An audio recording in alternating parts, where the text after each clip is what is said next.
shaitan, for the human being to be in this state of ghafla. First, the human being can be in either one of three different statuses.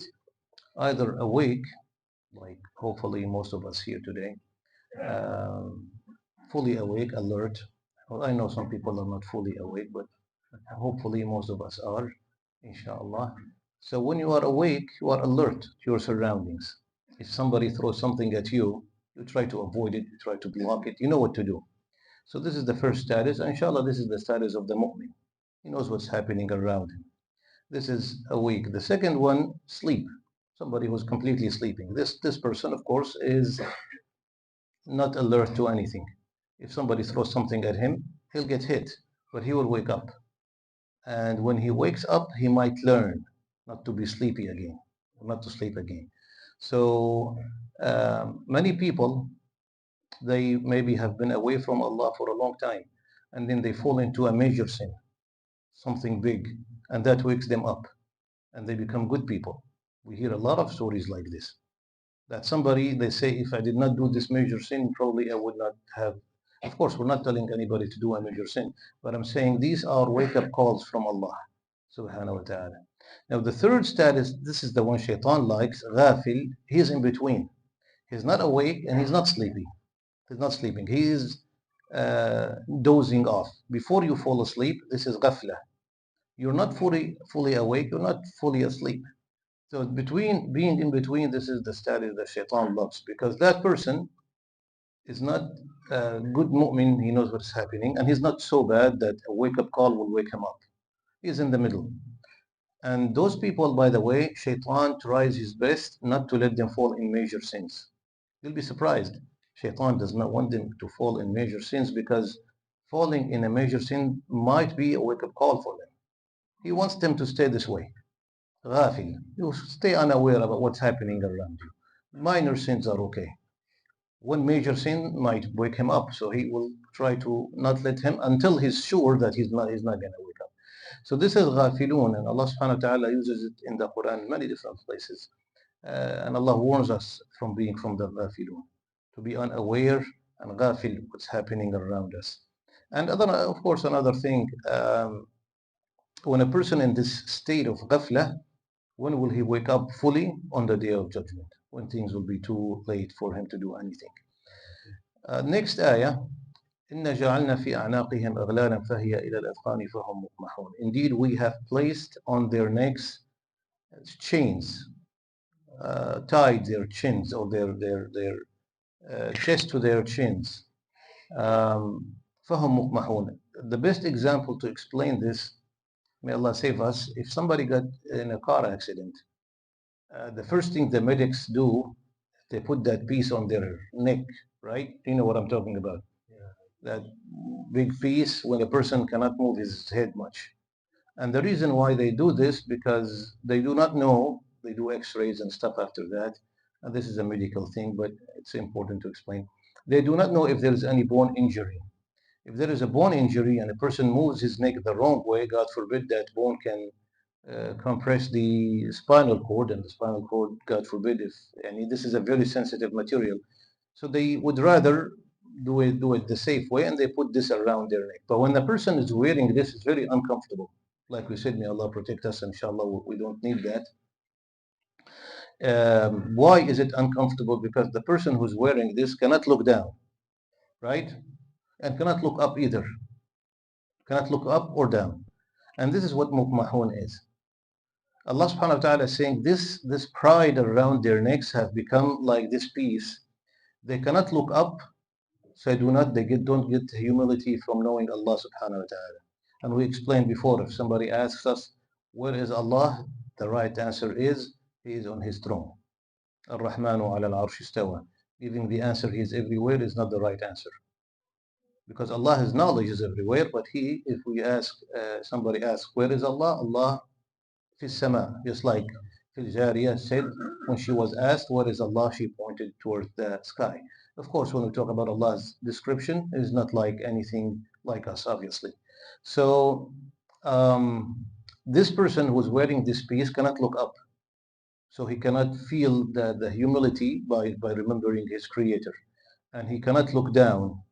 So he will not remember that earth he's going to go back to. This is where he came from. منها خلقناكم وفيها نعيدكم. So he's forced to look straight, right? With that piece. This is the example Allah is giving us of those mushrikeen. They are always looking straight. They can't look up or down because of that piece which Allah subhanahu wa ta'ala placed on their necks. And that explains why a lot of the mushrikeen of Quraysh heard the Quran being recited by Prophet Muhammad sallallahu alaihi wasallam, and they were not moved. Some of them cried and became Muslim, some of them nothing happened to them. So subhanallah, everybody is different when they hear the Quran. Whoever has a connection with Allah, whoever has humility, well, they see the beauty of the Quran. Those who have arrogance in their hearts, just like the person who's wearing this piece. And again, like we said, may Allah save us from that and keep us always safe, inshallah ta'ala. Next ayah, وَجَعَلْنَا مِنْ بَيْنِ أَيْدِيهِمْ سَدًّا وَمِنْ خَلْفِهِمْ سَدًّا فَأَغْشَيْنَاهُمْ فَهُمْ لَا يُبْصِرُونَ. Now the Prophet sallallahu alaihi wasallam, when he was doing hijrah, and there were 10 youth around his house, they decided to stab him all at the same time. We said this is the plan that was made. It's kind of interesting. The mushrikeen, after Abu Talib died, the Prophet's uncle, sallallahu alaihi wasallam, Abu Talib was his first protector. So they finally decided that, you know what, Abu Talib is out of the picture. Let's get rid of him. We'll get rid of this problem. So they had a meeting. Since then, I don't like meetings, by the way. I was with them. So they had a meeting, and Shaitan himself, Iblis, attended the meeting. Some of the riwayat say Iblis at that time could take a human form. And to me, the human Iblises are more scary anyway. You know, there are Shaitan of jinn and ins, human, and there are human Shaitan. Anyway, so Iblis attends the meeting. He takes a form of one uncle from one of the tribes. Anyhow, so they were discussing how can we get rid of Muhammad sallallahu alaihi wasallam without getting in trouble with Banu Hashim, his tribe. And Prophet Muhammad sallallahu alaihi wasallam, and the tribalism was a strong thing. Even though his tribe was not Muslim, not all of them, if somebody hurts him, that will start a war because of the tribalism. They don't care about Islam or not Islam. If you hurt my tribesmen, then that's a war. So they said what we can do to avoid a war with Banu Hashim. Everybody gave an idea. One of them said, lock him up, don't let him leave. They said, but his companions are everywhere. We can't, that's not going to help us. Another person said, let's just throw him somewhere far, kick him out of our city. They said, no, that's bad because wherever he goes, he will spread the Islam. We will be helping him this way. So they gave many examples, many ideas until Abu Jahl. See how Abu Jahl, subhanAllah, the head of disbelief, or you know, Fir'aun هذه الأمة, as the Prophet called him. He said, we choose 10 of the youth from different tribes, and they all stab him at the same time. When they do that, Banu Hashim cannot fight all of the 10 tribes. We'll give them the diya, the ransom for killing someone, and we'll finish it. Shaitan Iblis got so excited. He said, this is a great idea. Even I never thought of it. So some people have surpassed Iblis. Subhanallah. So they did that, and the 10 youth were around the Prophet's house waiting for him to leave, and he was inside the house. So he opened the house and he recited this ayah, وَجَعَلْنَا مِنْ بَيْنِ أَيْدِيهِمْ سَدًّا وَمِنْ خَلْفِهِمْ سَدًّا فَأَغْشَيْنَاهُمْ فَهُمْ لَا يُبْصِرُونَ. They did not even know that he's leaving. They even say he put some dirt, he took some dirt from the floor and he put it on their heads and they didn't even notice, to that extent. So if you're trying to pass by somebody and you don't want them to see you, say وَجَعَلْنَا مِنْ بَيْنِ أَيْدِيهِمْ سَدًّا وَمِنْ خَلْفِهِمْ سَدًّا فَأَغْشَيْنَاهُمْ فَهُمْ لَا يُبْصِرُونَ.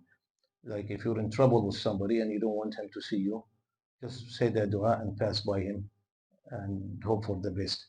Anyway, no, it's a powerful ayah, by the way, but no, I don't want people to think that I'm going to go enter the store and get all the stuff I want and then I'll say the dua and I leave without paying. That's not what we're saying. We're saying you are on the haqq. The haqq is with you and you don't want to be seen. This is what the Prophet ﷺ recited when he left his house, and they didn't even know that he left and Ali took his spot. So it's a powerful ayah. We'll explain it tomorrow, inshallah. May Allah keep us on the straight path. Forgive our sins. Subhanakallahumma wa bihamdika nashhadu an la ilaha illa anta astaghfiruka wa natubu